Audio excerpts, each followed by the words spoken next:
राजा शिवाजी हा चित्रपट आज बॉक्स ऑफिसवर धुमाकूळ घालतोय. कारण छत्रपती शिवाजी महाराज हे त्यांच्या न्याय प्रक्रियेसाठी ओळखले जात होते.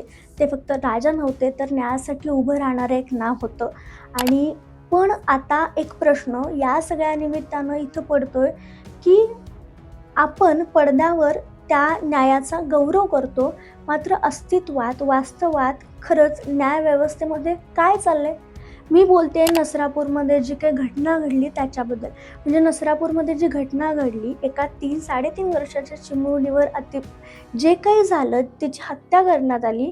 या सगळ्या गोष्टी समोर असताना लोकांनी आंदोलनं केली, लोक रस्त्यावर उतरले, मात्र तरीही अजूनही त्या नराधमाला अजूनही शिक्षा झालेली नाही आहे. आज आज अजूनही आपण संताप व्यक्त करतोय, मात्र तो नराधम जेलमध्ये तुरुंगात आहे आणि त्याला आपण सरकार पोचतंय असं म्हणलं तरी हरकत नाही. अजून एक आठवण करून द्यायची झाली तर निर्भया प्रकरण झालं होतं, तेव्हा लोकांनी आंदोलनं केली होती, तिला न्याय मिळाला.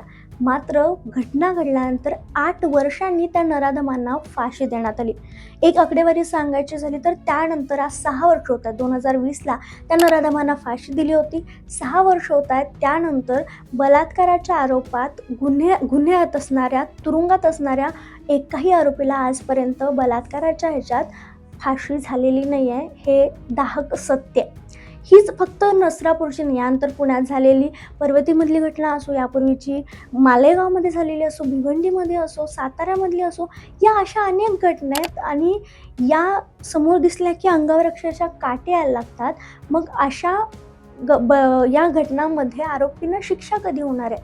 100 गुन्हेगार सुटले तरी चालतील, पण एका निर्दोषाला 100 गुन्हेगार सुटले तरी चालतील, पण एका निर्दोषाला शिक्षा व्हायला नको पाहिजे, अशी न्यायव्यवस्था सांगते. मात्र इथं तर अनेक गोष्टी, पुरावे, अनेक गोष्टी, संताप लोकांचा, जनतेचा दिसून येत असताना न्यायव्यवस्था नेमकी काय करते? नेमकं काय चाललंय?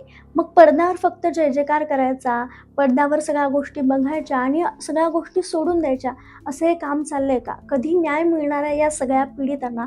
हा आमचा प्रश्न आहे. आणि याच्याबद्दल तुम्हाला काय वाटतं आम्हाला कमेंटमध्ये नक्की सांगा.